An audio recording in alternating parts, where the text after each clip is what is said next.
and post it on YouTube where I will cover some of the stuff.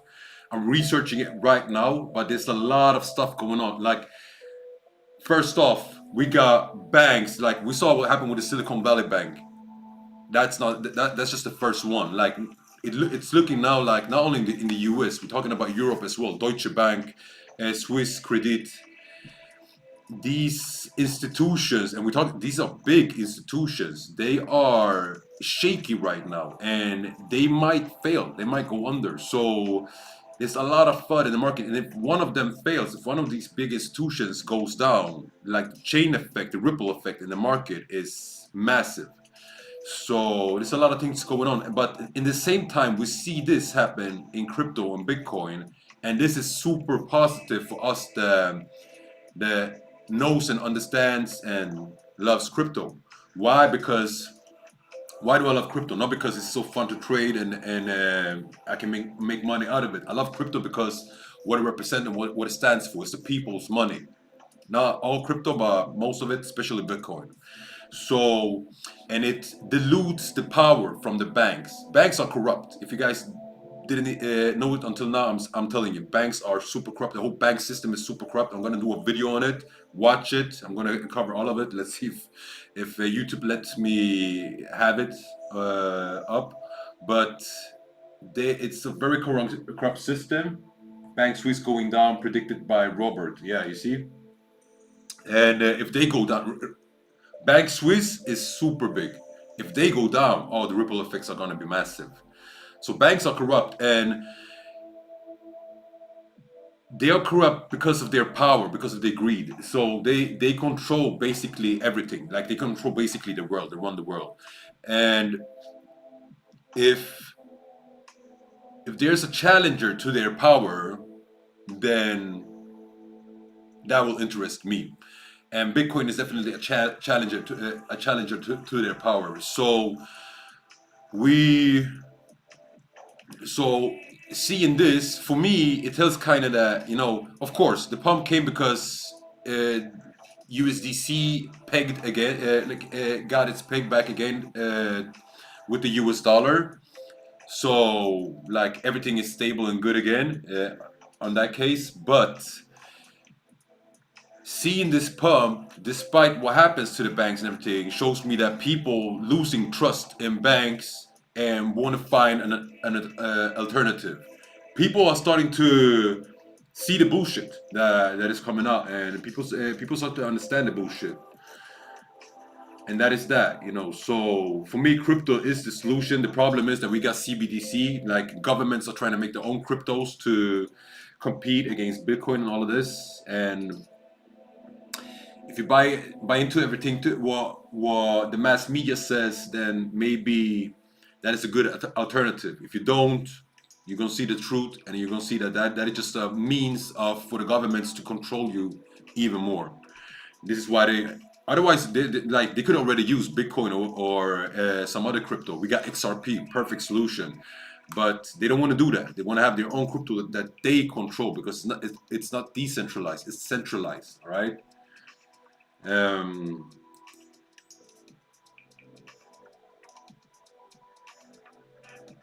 yeah, exactly.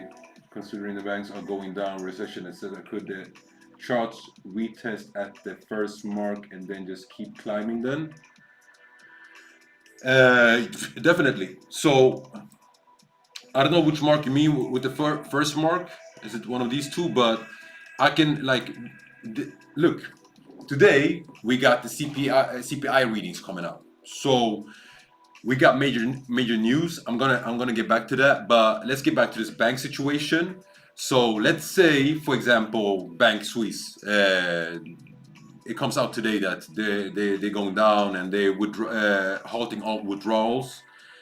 We might see this turnaround, Bitcoin starting to go down, and then the news about Bank Swiss pops, and what happens? Boom, Bitcoin moves up. People are pulling out the money from Bank Swiss, and they're looking for alternatives. Alternative is gold, is crypto, yeah, silver, or the commodities. Oh, yeah, exactly, this one. Yeah, so it's very spot on, Noor.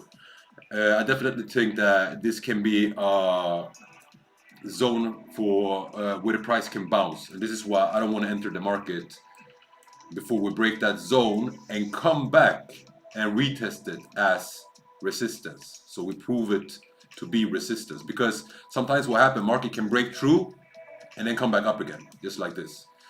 We don't want to see that. So we want to see market breakthrough, come back up, retest it.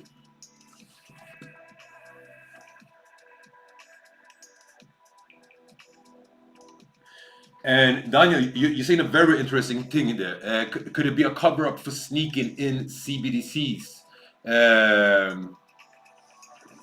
Put some tinfoil hat. Yeah, exactly. So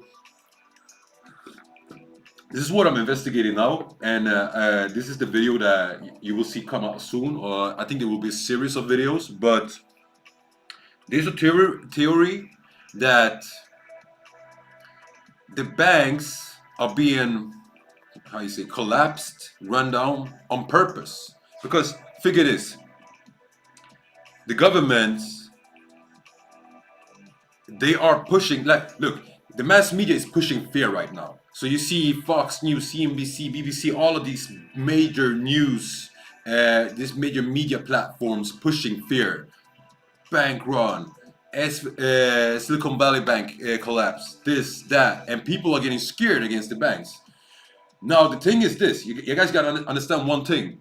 The people that control the banks are the same people that control the mass media. This is facts. This is not conspiracy theories or anything I'm saying. This is the people that control the banks control the mass media.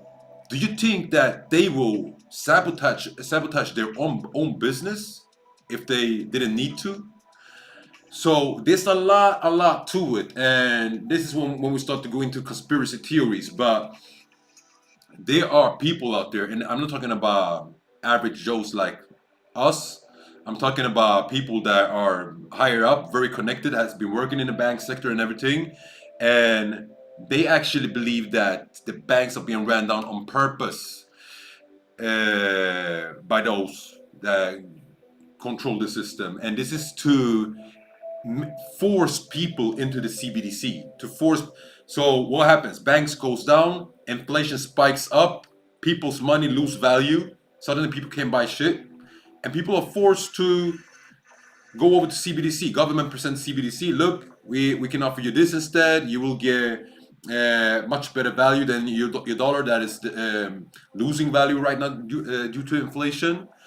And people will be forced to convert to CBDC. CEO pulled out cash same day as collapse for Silicon Valley Bank. Guys, this technical analysis became a podcast, but sometimes it's nice, or it's important to discuss the fundamental factors and matters that happens in the world, so we're looking at these charts, but we need to understand what's going on behind the scenes also, right? Daniel, that CEO, was it the CEO of SVB? Yeah, exactly. So he pulled out his cash same day as collapse, exactly, and that should be illegal. That means, you see the collapse coming and you're securing your profits, but all your customers are going down. Same thing that happened in 2008 with Lehman Brothers and all of them. They're not even hiding anymore. People are just blind. Exactly. Thank you, Norm. And this is the crazy thing. So this is why